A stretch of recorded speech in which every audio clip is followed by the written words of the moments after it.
You're listening to an Airwave Media Podcast. This episode is brought to you by Essentia. A better you starts with better hydration. Essentia is on a mission to inspire people to do what matters most. Their proprietary ionization process transforms water from any source into ionized alkaline water, providing water that's 99.9% pure with a pH of 9.5 or higher. Essentia Overachieving H2O, the #1 ionized alkaline water. Shop now.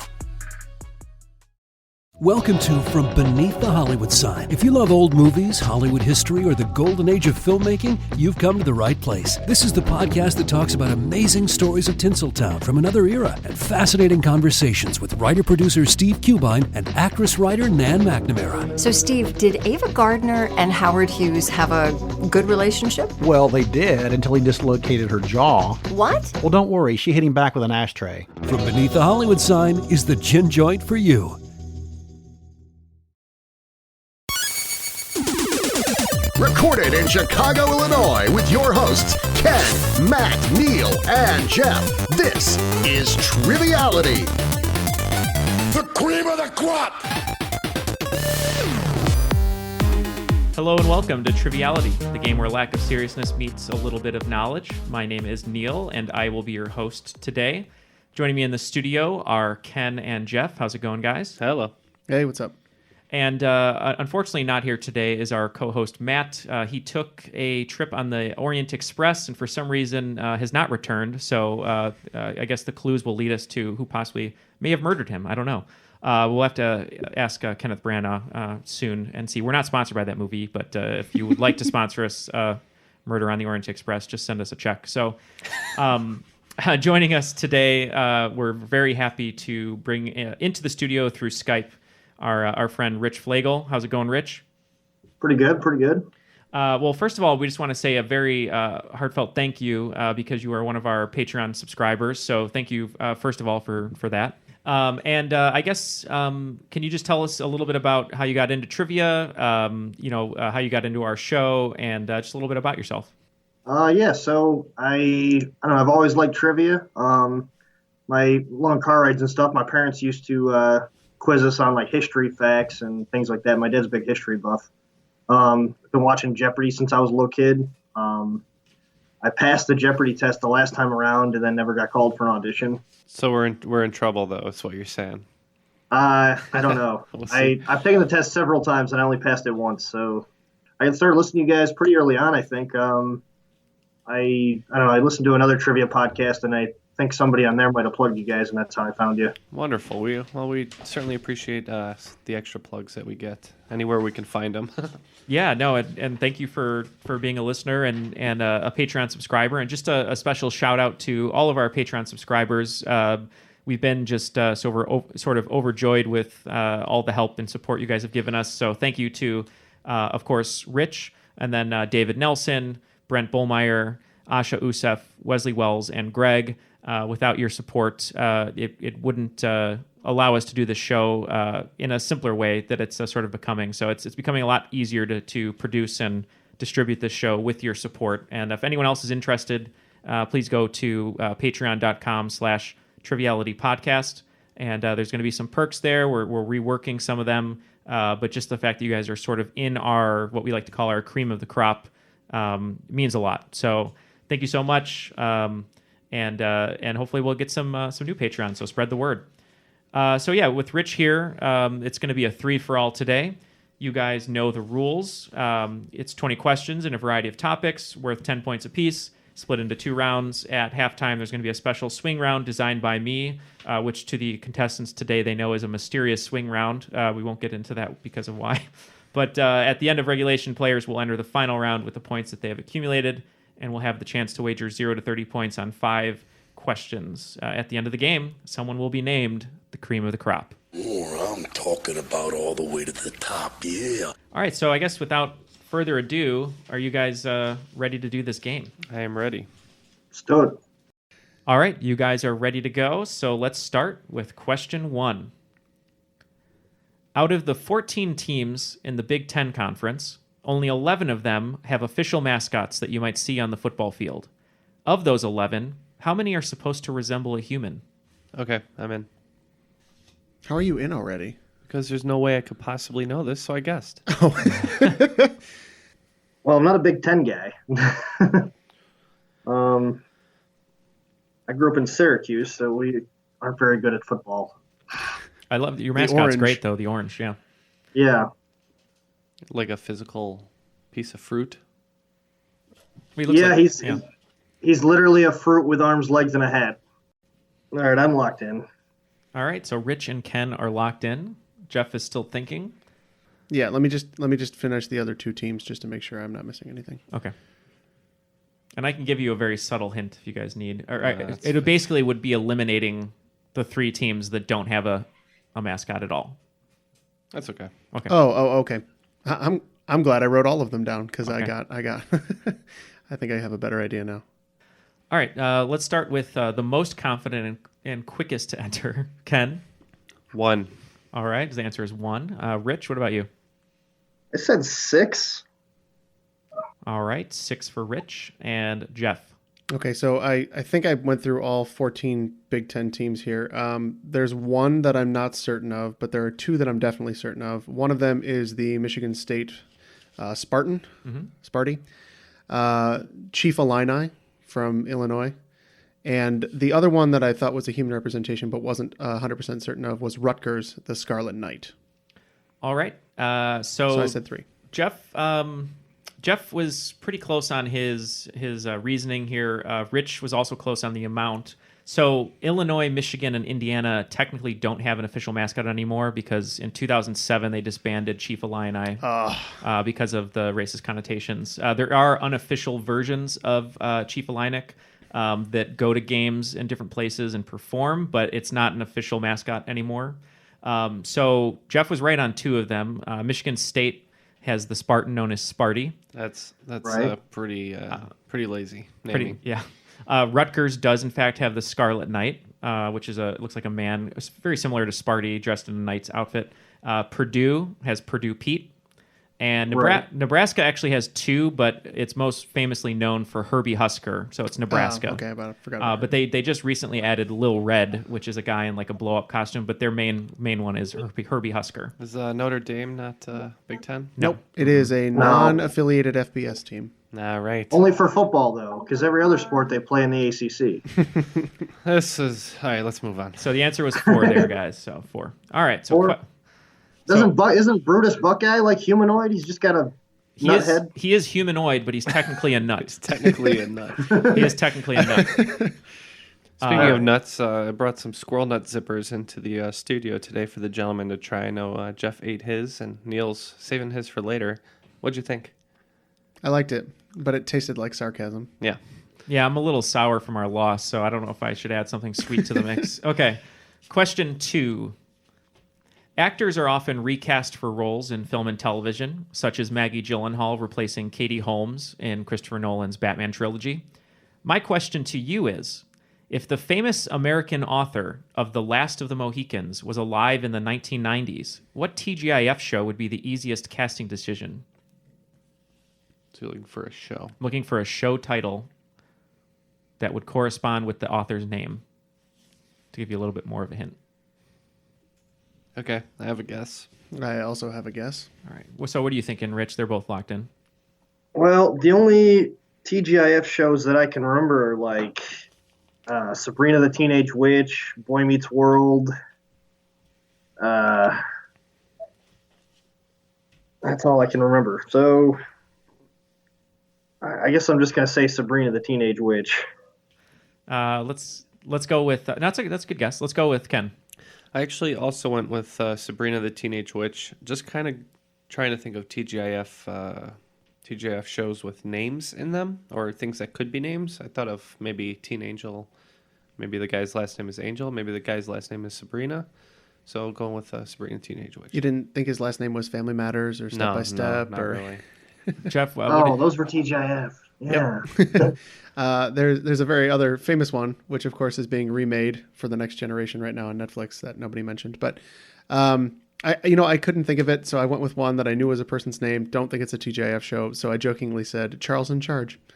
All right, Charles in Charge. Well, would the answer come to you if I said the author, the famous American author of The Last of the Mohicans, was James Fenimore Cooper? Yep. Hangin' with Mr. Cooper was the answer. Okay.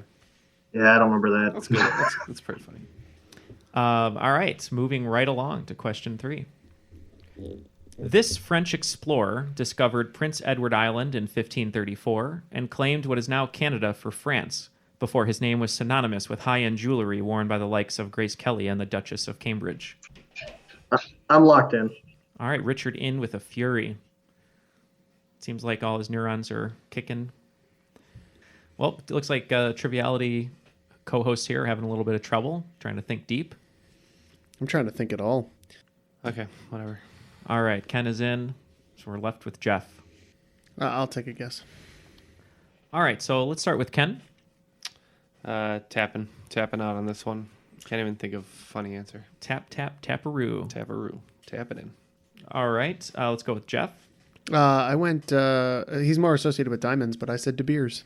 De Beers. All right, and Rich, you seem the most confident. What do you got? I said Cartier or Cartier. I don't know how you pronounce that specifically. I think his first name is Jacques. That makes more sense. Rich is right on the money. It is Jacques Cartier. I assume the first name was Jacques. Couldn't get any further than that, though. So yeah, Cartier, famously a type of jewelry that a lot of celebrities wear, a lot of royalty wear, and not in the same realm as the Explorer, but that was just a way for you guys to get to the answer. But great job, Rich. All right, so Rich is the first person on the board with 10 points. So let's see if the Triviality co-host can follow him here with question 4. Yeah, I got to pull it together. Question 4. While Billy Joel's soon-to-be wife, Christy Brinkley, might have been in the music video for Uptown Girl, the song was initially written about his relationship with what fellow 1980s supermodel who, unlike Brinkley, was from Australia? Okay, I'm in. Jeff is in right away, surprisingly. So I know a super... Oh no, Neil. 1980s supermodels are my thing. Actually, I don't know if I'm right or not. I just have a very educated guess. So that's all I can ask. Yeah, me too. I think this one's from Australia. All right, so Rich, you're welcome to talk it out if you'd like. I don't know. I'm just gonna say Tyra Banks. I think it's wrong. I'm like 100% sure that's wrong. That's all right. I think if Tyra Banks was here, she would be happy that you said her name. She likes hearing her name. I actually met her once at an autograph signing when she first started out. It was at like a mall thing where it was for Victoria's Secret, and I forgot what she signed on my picture. It was like hearts, Tyra, and I showed everyone at school. I'm like, look, Tyra Banks loves me. She gave me hearts in her autograph. Man, I have a lot of stories. I should write a book. Your young Neil stories are. Maybe I'll write a book. Crushingly depressing. Yeah, you'd have no idea. Yeah, like the first girl who refused me a Valentine, Allison, and she should have given me one. Your ring for Buffy and the Tyra. She wouldn't be my Valentine. Then when she finally said she liked me, she moved away. I have so many stories. You have no idea. Okay, so I love it. Richard was in with Tyra Banks, who I'm very familiar with, having watched all the seasons of America's Next Top Model. But unfortunately is not, so I'm just going to kind of spoiler alert on that one. It is not Tyra Banks. I'm going with Elle Macpherson. Okay, and Jeff. I mean, there are a couple famous Australians you could think of, including Nicole Kidman, but not a supermodel. Other musicians, but I too settled on Elle Macpherson. All right, well, the answer is Elle Macpherson. Which always begs the question, how does Billy Joel do it? That's a good question. So here's a little background. Love those tired puppy dog eyes. So Joel had originally titled the song Uptown Girls, and it was conceived on an occasion when he was surrounded by Christy Brinkley, Whitney Houston, and his then-girlfriend, Elle Macpherson. And she didn't like that? No, well, so, yeah, the song's about Elle Macpherson, and then he broke up with her and started dating Brinkley. And then 2 other songs, I forget both of them, but the song And So It Goes is about Elle Macpherson as well. And yeah, the song was inspired by Frankie Valli and the Four Seasons for that Motown sound, excuse me. All right, well, question 5. Both question 5 submissions today and one other question were provided by our listener, Matt Coleman. He sent in a Google Doc of questions, and they were just too good to choose from, so I picked a few from the list. So thanks so much, Matt, for sending these in. Here's the first one that he gave us. Retiring after the 1996 to 1997 season, St. Louis Blues player Craig McTavish became the last player to do what in an NHL game? Shout out to our listener, Brent Bullmeyer, because he's a huge Blues fan. Was it 27 straight home openers he's been to? 28. 28 this year? Okay. All right, so I'm locked in. All right, Rich is in. must be talking about a rule change. You said, okay. What was here? 96, 97? 96 to 97, or the 96-97 season. Okay, I'm in. All right, so Ken and Rich are in. Jeff is in thought. I'm in with a guess. It's fine. Okay, Jeff is in with a guess. Let's start with Jeff, who entered last. So I was trying to think if there was maybe a rule change or something like that, but I couldn't think of anything. So I said he was the last player to score a goal over the age of 40. Okay, let's go to Rich. I said he was the last guy not to wear a helmet. Okay, and Ken. Yeah, and while that may have happened prior to 96, 97, I said the same. He did not wear a helmet. All right, well, two of you are correct. It was play without a helmet. He had played long enough that he was grandfathered into the league's rules about playing with a helmet. So did he go out not wearing a helmet? Like, what do you mean? Oh, when he retired? Yeah. He was still not wearing a helmet when he went out? I believe so, yeah. Interesting. Yeah. All right, moving on to question 6. Found in the Bering Strait, Big and Little describe the Diomede Islands, belonging to what two countries? Or Diomede. Not sure how to pronounce it. I got it. Bering Strait? Yep, found in the Bering Strait, Big and Little describes the Diomede Islands, belonging to what two countries? Yep. Okay, I'm in. Are you saying that both islands are owned by both countries, or one's owned by one and one's owned by the other? Yes, so I'm looking for two countries. One owns Big and one owns Little. Okay, well, I know the two countries, I think. Which is which, I don't know. But yeah, you don't have to worry about which owns which. So yeah, so the Bering Strait is between Alaska and Russia. So those are the two countries I'm going to go with, the Russia and the United States. Okay, Rich in with United States and Russia. Let's go with Ken. I also said Russia and the U.S. Okay, and Jeff. I said the United States and Russia.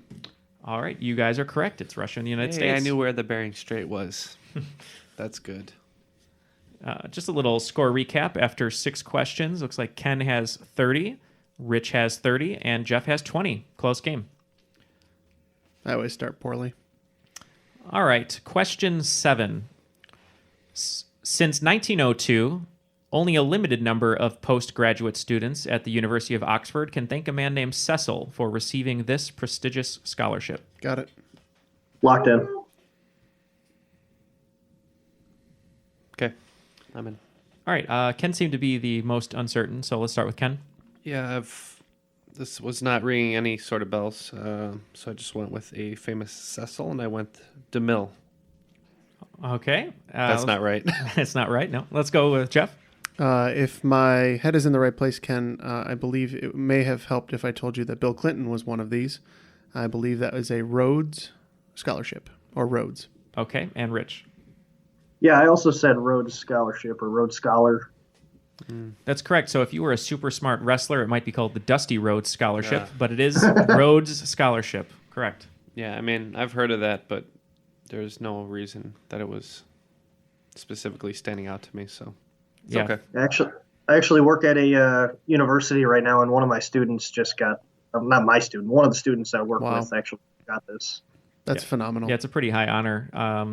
It's either something that you like to tell people, I think, at parties, or you're just that smart, and yeah, it's crazy. And good for them.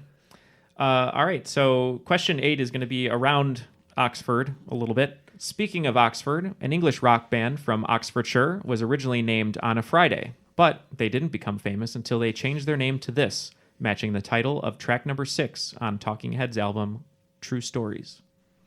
So I feel kind of bad because Talking Heads, our band, I know some songs from, but I'm not as into them as I really should be as a music fan, and I don't know a lot of the titles of their songs, which is unfortunate. Is the song named after the band, or is the band named after the song? The band is named after the song, the Talking Head song. Well, I've thus far come up with one Talking Heads song, so I'm happy in that regard. Okay, I'm in. What's really bothering me is there's that one song that's just it's in my head and it will not come to the forefront, and I just need to clear it up so I can get like through further of their backlog. But Yeah, I'm gonna lock in with a wrong answer. Okay. Let's start with Ken. I just went with New Order. They're fresh in my head from the previous game, and I have no frame of reference here. So, All right. Rich, what do you got? I'm not even sure if they're British, but I'm gonna say The Clash. All right. The Clash. And Sounds like a good song title. Yeah, no, it does. I think the Clash might predate Oh, probably. I have no idea. that band. Yeah. The only song that I could think of, which was theirs, and I know if I thought about it long enough, I'd get maybe to the right answer. I had "Take Me to the River." That was the only Talking Head song I could think of. So On a Friday was the band's original name when they formed, because that's when they would rehearse at school.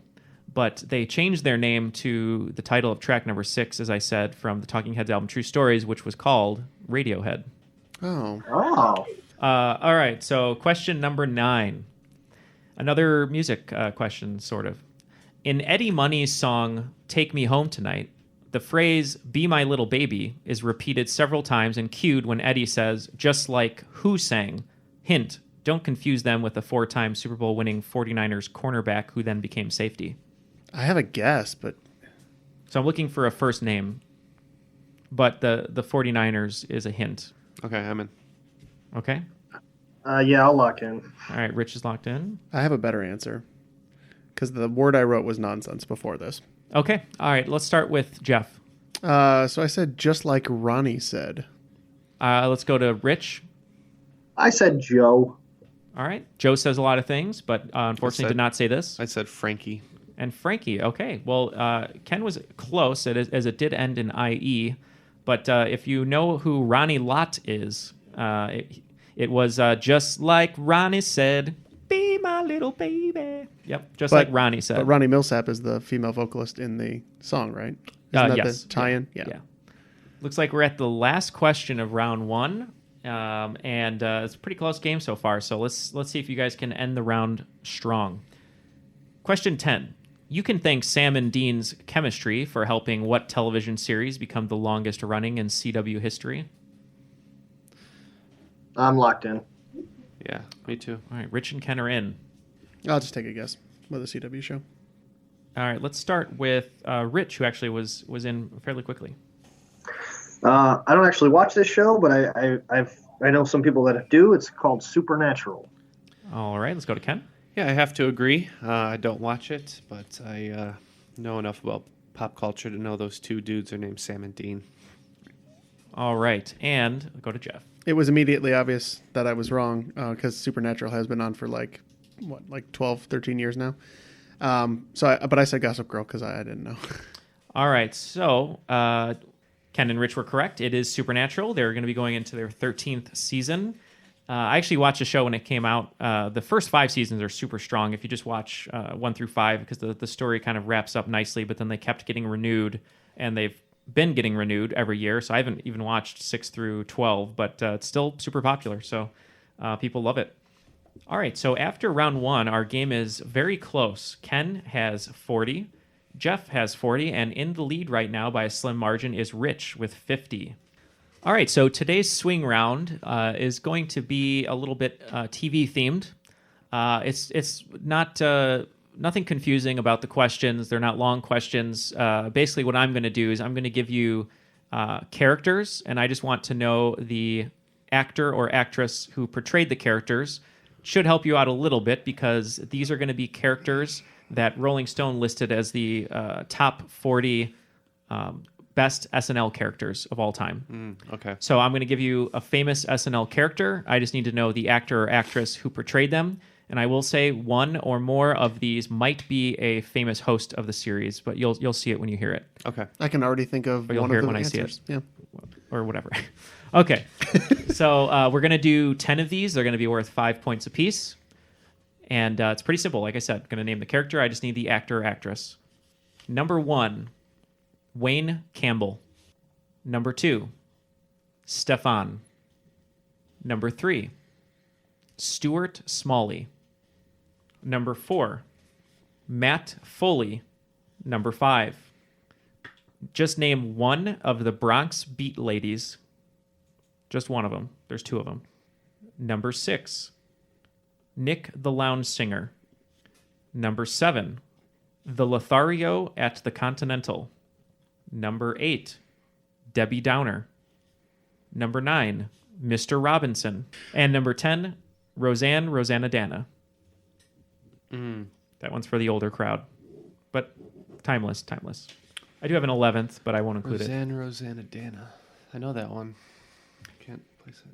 You know what? As a triviality first, we're gonna turn it up to 11. There's gonna be one more for 5 points. That character would be the samurai. Okay, so everyone is in. These are worth 5 points. I'm just going to go through each number and get everyone's answer for them. So let's just do it this way. We're just for ease of the listening experience, we're going to go Ken, Rich, Jeff for every answer. So here we go. Number 1, Wayne Campbell. I went Mike Myers. All right, Rich. I had Mike Myers. Okay, and Jeff. Party on, Mike Myers. All right, that is from Wayne's World, Wayne Campbell. All right, number 2, Stefan. Bill Hader on that one. All right, Rich. I just guessed Eddie Murphy. I didn't know. All right, and Jeff. Well, the only Stefan I could think of is from Family Matters, but but I said Chris Kattan. All right. Well, if you want to know where the best underground nightclub is in the city, you want to listen to Stefan by Bill Hader. Bill Hader. That's one of the best ones. And I believe Rolling Stone named him number 1 out of all of them, which is pretty crazy. He's really good. Number 3, Stuart Smalley. Ken? The name was so familiar, and I couldn't place the character and like what he looked like. I just went with Andy Samberg as a guess. All right, Rich. I have Senator Al Franken.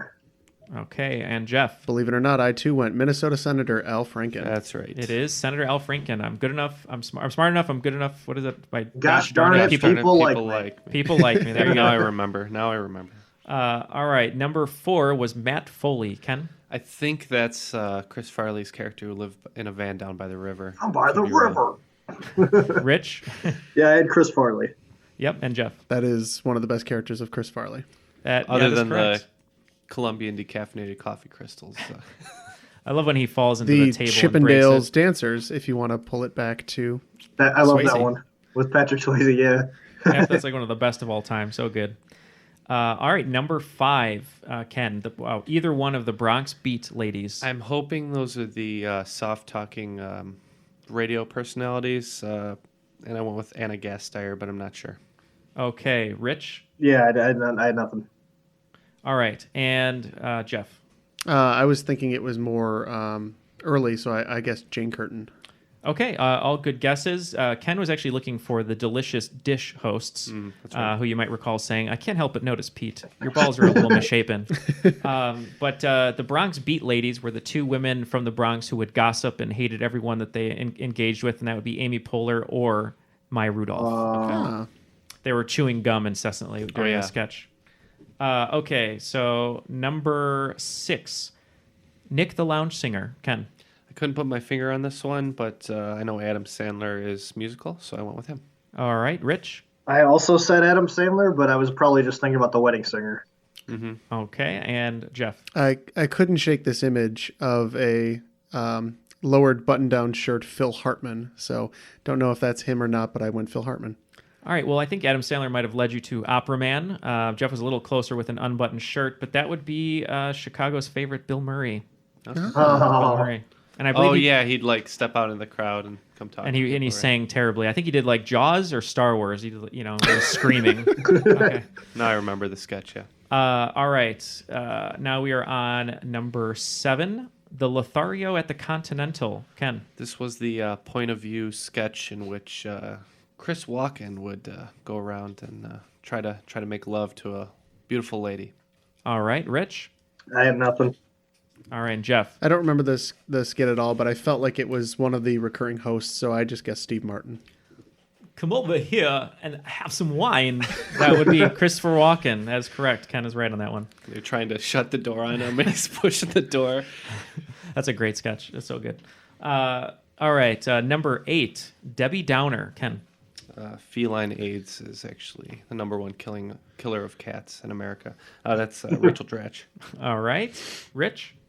I said Molly Shannon. Okay. And Jeff? I too said Rachel Dratch. It is Rachel Dratch. Womp, womp, womp. That's correct. All right. Now we are on to number 9, Mr. Robinson. Ken? I'm not familiar with this character. I went with Will Ferrell. All right. Rich? I had nothing. And Jeff? This is how we answer the door in my neighborhood. That would be Eddie Murphy. It is the parody of Mr. Rogers, Eddie Murphy. And number 10 was a very, very classic character, Rosanna Dana. Ken? Could not put my finger on it, so I just went with Sherry O'Terry. All right. Rich? I still had nothing. Okay, and Jeff? I thought this was even more classic. I went Gilda Radner. It is Gilda Radner. Yep. And our final one that we turned up to 11, I thought I'd give you guys sort of a gimme here. This would be the Samurai. This was a little before my viewing time, but I can picture John Belushi swinging that sword. All right, Rich? I also had John Belushi. And Jeff? May he rest in peace, John Belushi. All right, well, that was actually a great job by all of you guys. Let me just tabulate the scores here so you guys can write down on your score sheets going into round 2. All right, so after the swing round, very close showing by all 3 gentlemen. The scores are very, very tight. So tied for second place are Ken and Rich with 70 points. And in the lead right now with 75 is Jeff. I will not lose by 5 points to Jeff. I'm calling the shot. You might. I might lose by more, but... Whoever loses this game has to eat the last remaining Squirrel Nut Zipper. What do you mean has to? I got those for you guys as a gift, and they taste great. Or maybe whoever wins gets the Squirrel Nut Zipper. And well, if Rich wins, I was saying we're going to have to ship it to him. Yeah, we'll have to mail it to him. Hey, I'm ready. I'm not paying postage on a single Squirrel Nut Zipper. All right, here we go. Question 1 of round 2. What photosynthetic pigment allows plants to absorb energy from light if your name is Billy Madison? Got it. I'm in. Speaking of SNL. You know, I was... So we're going for I was gonna what make Billy this joke. says in the... What how Billy Madison sees the answer to this question. I'm really sad, Neil. I was going to make the joke, and then I can't even do it. Because the joke is the answer. The answer is the joke. I don't like this. Okay, I'm in. Okay. All right, let's start with Ken. I can't remember the gag, so I took chloroplasts and turned it into chloroform. Okay. Let's go with Rich. You got Chlorophyll Man up there talking about God knows what, and you're over here trying to kiss me. Chlorophyll. Okay. And Jeff. Chlorophyll, more like borophyll. I went borophyll. So Rich was so close he knew the quote from the movie, but it was actually borophyll. Oh. Chlorophyll, more like borophyll. Oh, I missed it. But no, you were right on with the quote. Yeah, you got Chlorophyll Man up there talking about God knows what. All she's talking about is making out with me. I'm here to learn, not to make out. Go on with the chlorophyll. So yeah, it is borophyll. Billy Madison calls it borophyll. That was very. I feel so bad. That was very close on. Give him points. I'll give him the points. He knew the lines. Give him the points. He knew the whole quote. Well, close, but I think I misunderstood the question there. Well, there is. It's kind of a jokey question. Yeah, there's 2 possible answers. I suppose. Yeah. Ken said chloroform, but I mean, you at least said I chlorophyll. was objectively wrong because. Yeah. Jeff, how do you feel? I feel good. All right, I'll give him points. That's how we are here at Triviality. Generous. Open to everyone. Well, generous. I bring Squirrel candy. Nuts- I bring yeah. candy in, and Neil just spits on me. Well, no. I mean, every time you open up the door to your van, I accept the candy. Eat that Squirrel Nut Zipper, Neil. I might eat it. We'll see. It'll at least cause less tension in the studio. So Yeah. All right. Question number 2. Which Greek god would be demoted and no longer recognized if it was treated like its Roman counterpart by the International Astronomical Union? I'm locked in. Okay, I'm in. Everyone good? yeah. All right. Let's start with Rich. I think the planet that was downgraded is Pluto, which I think is Hades. All right, let's go to Jeff. That makes sense. I went with another one that I knew was named after a planet, and I went, well, this also so I could say it in the voice of Gal Gadot, Ares, who I believe is Mars, the bringer of war, but... All right. Pluto was demoted, and I thought that was Hades, and I was like, would Mickey Mouse name his dog after the Lord of the Underworld? And I was like, yeah, he probably would, so I was stuck with Hades. Wow. You guys were right on. It was Hades. That's dark. Hey, I didn't do it. I didn't name Pluto. So Ken and Rich both getting points on that one. Great job pulling that one, guys. Makes a lot of sense. All right, question 3.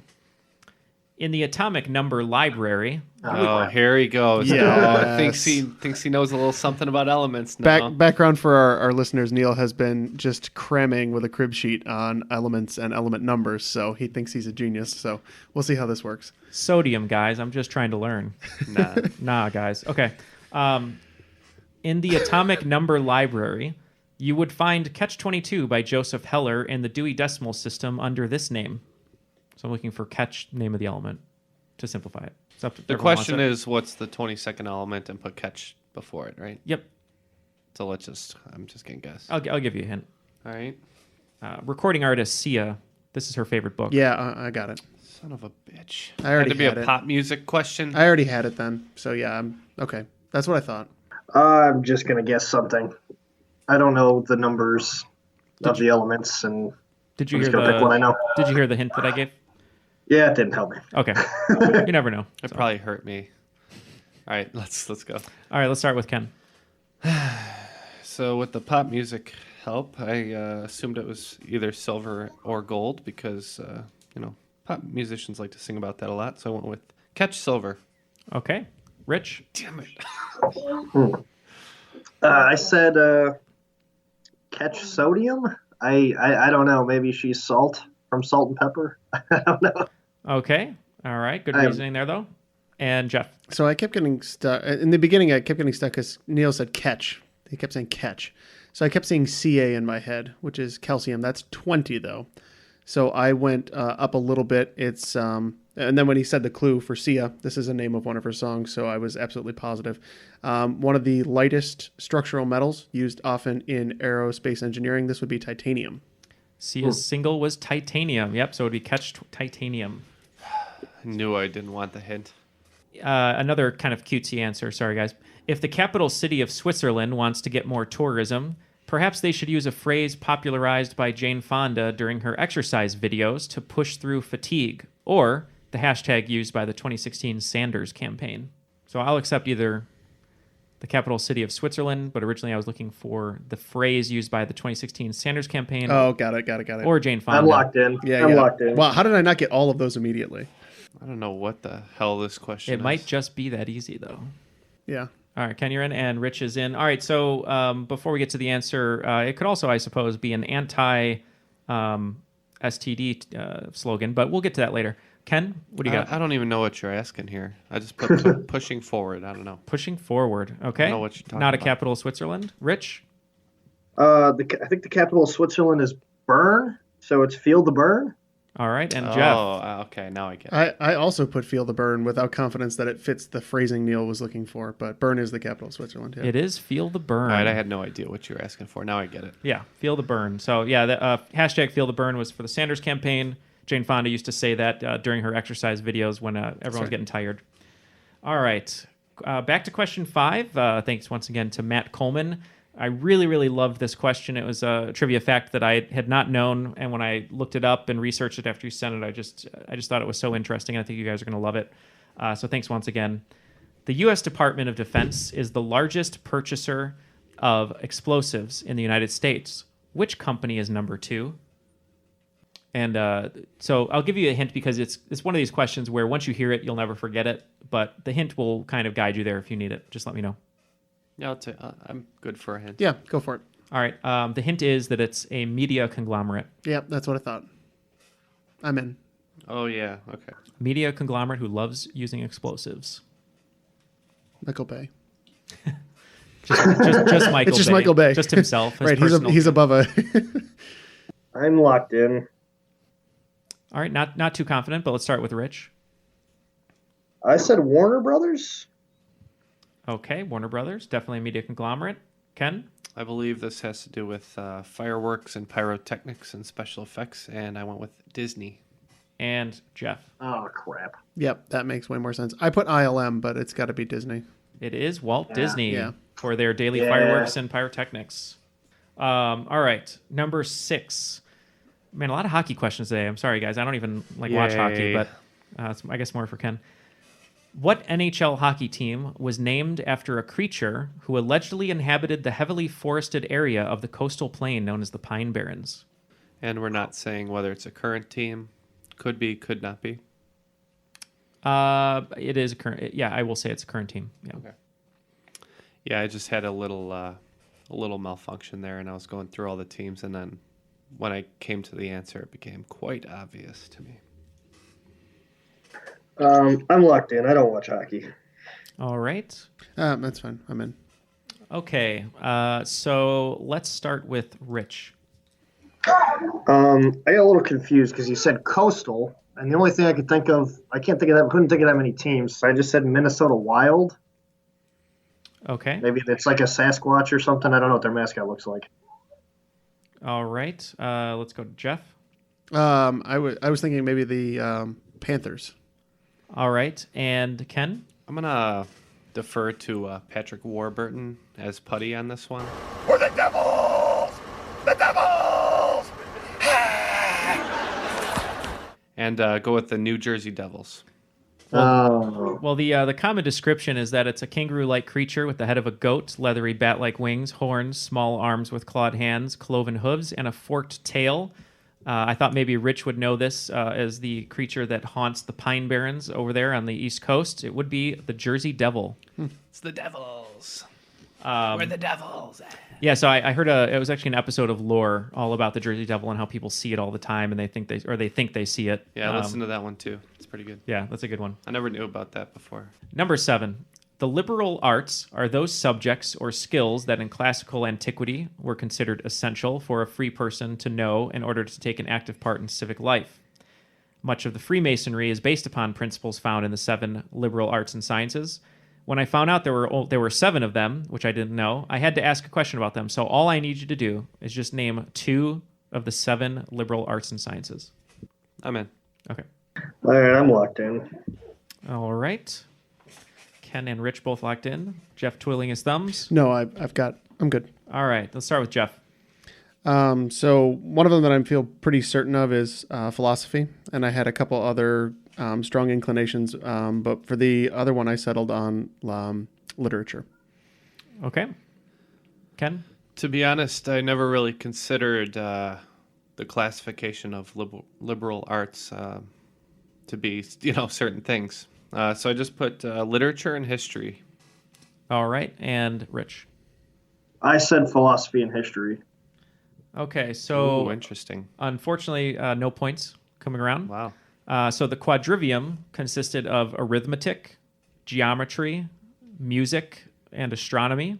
And the trivium is the lower division of the 7 liberal arts and comprises grammar, logic, and rhetoric, also known as input, process, and output. Okay. Yeah. So for your trivia minds, guys, arithmetic, geometry, music, astronomy, grammar, logic, and rhetoric. I had mathematics as one of my alternates and natural sciences because that was kind of a thing up until science became rigorous. Yeah. So. All right. Question 8. Actor James Avery is best known for portraying Uncle Phil on the TV show Fresh Prince of Bel-Air, and was the voice of what well-known villain on a late 80s Saturday morning cartoon? I'm in. Ken can see why I was so upset on a previous recording of another game that will be released. And you're looking for the name of the show? The name of the villain from the show. The name of the villain. Yeah. All right, I'm locked in. All right, what did you go with, Rich? Is he Cobra Commando? No, that's a very good guess. It is not, but good guess though. Jeff? I feel like this is Teenage Mutant Ninja Turtles, but I went with Shredder because I couldn't remember for sure who the villain he played was. And Ken? Ironically, Shredder, because it is my Shredder. last game. It is Shredder. That is correct. And that question was from Matt Coleman. So thanks today for those 3 questions, Matt. All right. Moving right along to question 9. You guys are doing great. Author and fighter pilot Scott Kelly just released a book titled Endurance, which chronicles his endeavors during a record-breaking year of doing what? Got it. The book does have a subtitle, but I'm keeping it from the question. I understand why. Yeah. Oh, okay. Doing what? Yeah, just what was he doing for a year that broke a record? Okay, I'm in. So I vaguely remember this. I could be wrong, but I think I remember. Was he in the air for a whole year? There was. I don't remember the thing. I'm going to go with he was in the air for the whole year, flying. Could you? Okay, all right. And I don't know. He was in the air flying. You said.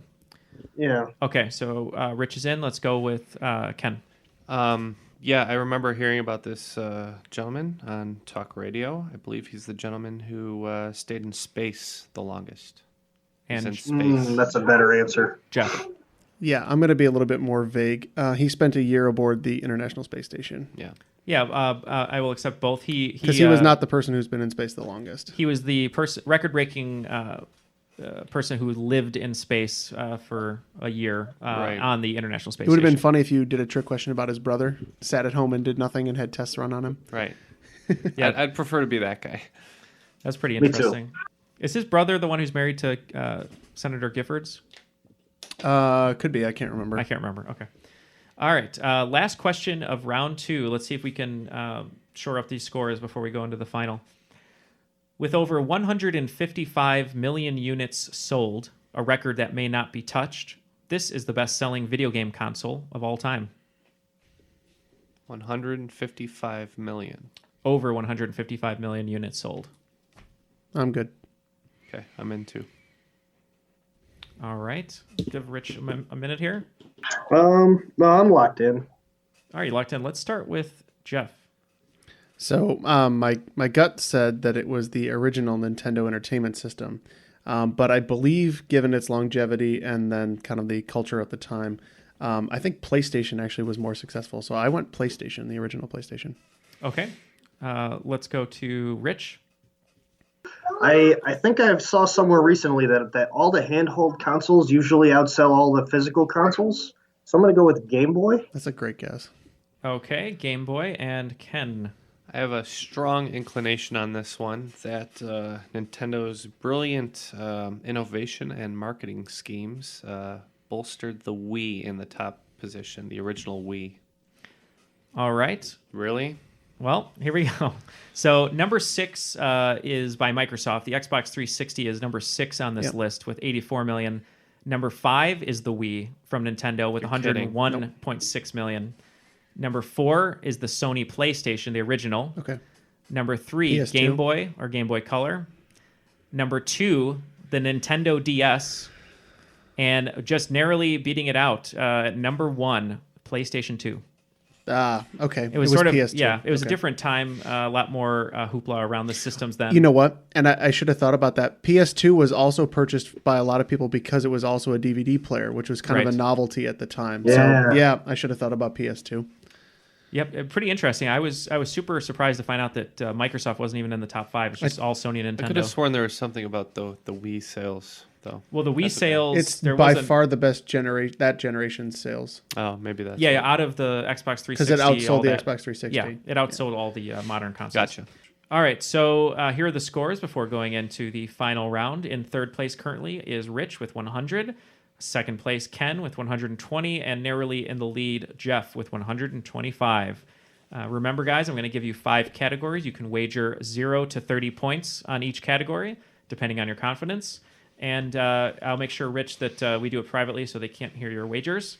But let's just go through the categories here. All right, category 1. I wanted to mention, all of these questions here, for the first time ever on Triviality, are all listener submitted. So this is a listener submitted final round. So thanks everyone who sent in questions. Question number 1, the category is Hockey Greats by Austin Keep. Category number 2, American Art by David Ruffetto. Category 3, Fast Food by Dave Nelson.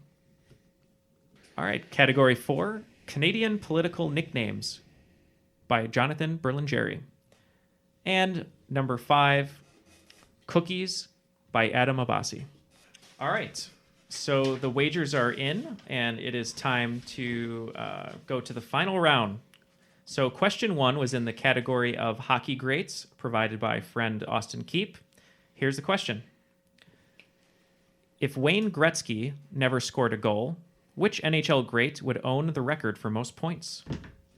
Question 2, American art, provided by David Raffetto. Edward Hopper is best known for his painting of an after-hours diner depicting a couple at the counter, a lone customer opposite them, and a food service employee in all white. Since its completion in 1942, this painting has been in the collection of the Art Institute of Chicago. What is the title of that Edward Hopper painting? Wow, I should have bet on either of these. Question 3, fast food facts, provided by Dave Nelson. Altered your question a little bit, but it's basically in the same spirit. According to the Nutrition Calculator published on its website, which of the following popular McDonald's menu items contain the highest number of calories? A double cheeseburger. B, a large order of French fries. C, 10-piece chicken McNuggets. Or D, a small chocolate shake. All right. Going to question number 4, Canadian political nicknames, coming to us from Jonathan Berlingeri. Before Justin Trudeau became Canada's Prime Minister, his father, Pierre Trudeau, held the office. What was the name given to the excitement generated by Pierre's entry into leadership and early time in office? The 4 lads from Liverpool would approve. And question 5, Cookies from Adam Abbasi. What is the brand name of cookie that is often viewed as an imitation of the Oreo, when in fact it came out 4 years earlier and calls itself America's first cream-filled cookie? If I lose this game, I'm going to quit the show. Not to be overly dramatic. Bye, Jeff. I'm in. All right, Ken is in. I'm locked in. All right, everyone is locked in. Great. All right, so we're going to go with question 1, which was brought to us by Austin Keep. And that was, if Wayne Gretzky was never in the NHL, who would be the leader in points? Looks like Ken wagered 10, Rich wagered 0, and Jeff wagered 0. So let's start with Rich, who had nothing to lose here. What did you say, Rich? I said Jaromir Jagr. Okay. Jeff, what did you say? That's a really good guess. I'm pretty sure he's in the top 10, but I can't remember. I guessed Mario Lemieux. All right, Mario Lemieux. And Ken? I'm not too good with my historical hockey, actually, but I went with Gordie Howe. And Gordie Howe. So, unfortunately, Ken is going to lose 10 points on this question, because if Wayne Gretzky's goals were not counted... I didn't listen to the question. Wayne Gretzky... He'd still have most points. Wayne Gretzky still would have the most points with assists. Gretzky has 1,963 assists, and the guy right behind him is Ron Francis with 1,249. Wow. I forgot how far out ahead he is. I knew that stat. That's so far out. Yeah, that's why they call him the Great One. Hockey greats. I didn't listen to the question. I'm mad. All right, we're going to question 2, which was American art from our friend David Raffetto.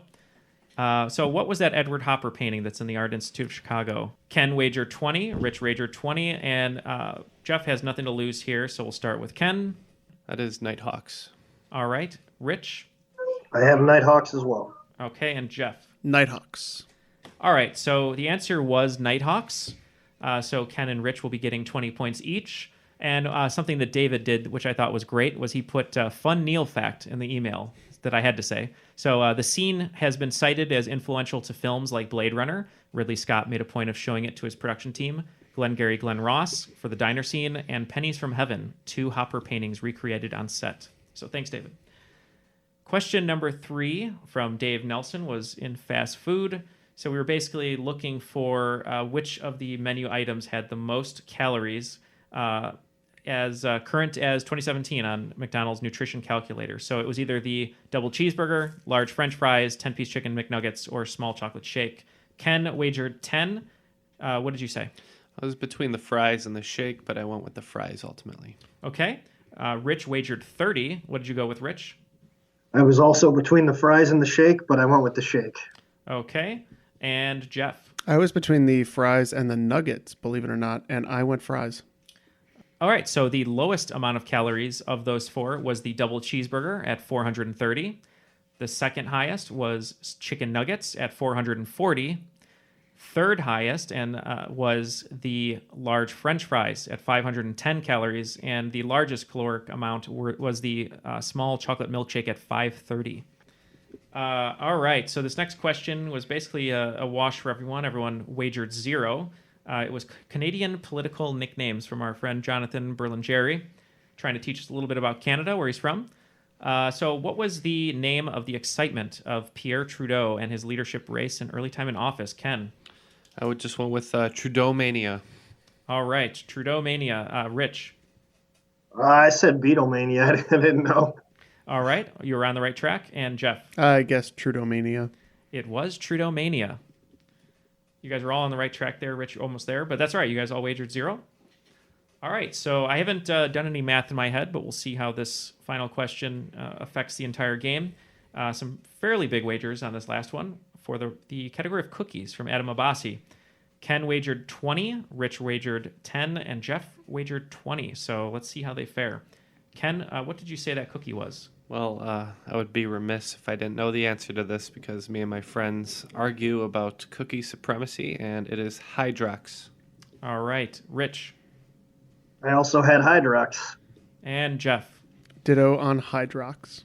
All right, you all got that correct. So let me tabulate these scores here. All right, so the final scores are in, and it's time to see who won the game. This was an exciting game because our winner fought his way from the bottom, and now he's here. So in third place, Jeff with 125 points, putting on a strong showing. In second place with 140 points is Ken. And today's cream of the crop with 150 points is our guest, Rich. But the cream will rise to the top, oh yeah. All right. Yeah.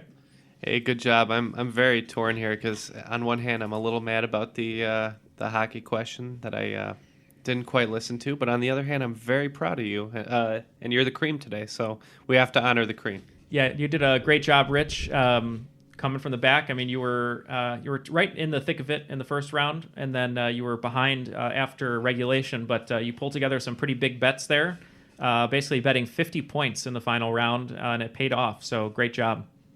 No, just wanted to say thanks for having me, and we should do this again real soon. Absolutely. Yeah, thanks sounds for good. coming. Yeah, thanks so much, and thanks for listening. And for all our listeners out there, if you'd like to get in touch with us, you know how. You can email us at trivialitypodcast@gmail.com. You can go right to our website, trivialitypodcast.com, and use the email client right there. If you'd like to submit Question 5 submissions, send us an email with the subject line Question 5 and the host that you would like to read it. You can find us on Twitter and Facebook at TrivialityPod. And if you'd like to support the show for our quest to get some better equipment, you can go to patreon.com/trivialitypodcast and become a patron, just like Rich today, who is our champion. So thank you to Rich for joining us today. And in the studio, thank you as always to Jeff and Ken. My name is Neil, and that was Triviality.